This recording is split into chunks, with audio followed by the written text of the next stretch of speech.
your tomato. Either way, it's all okay. So at the end of the day, what we want to have is to achieve our results. That is to prepare our perfect stew. So tell me which recipe, or tell me how do you prepare your fish stew.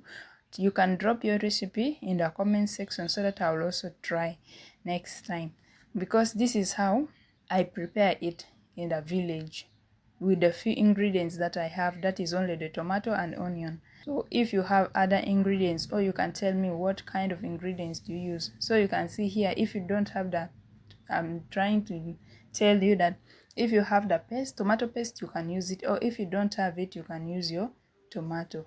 All of them can give you the perfect fish stew that you're trying to cook.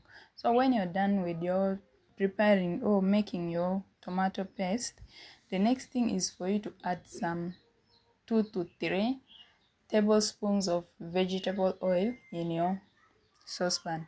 So when you're done with that, you can put your onions and then you fry it. So for me, I prefer to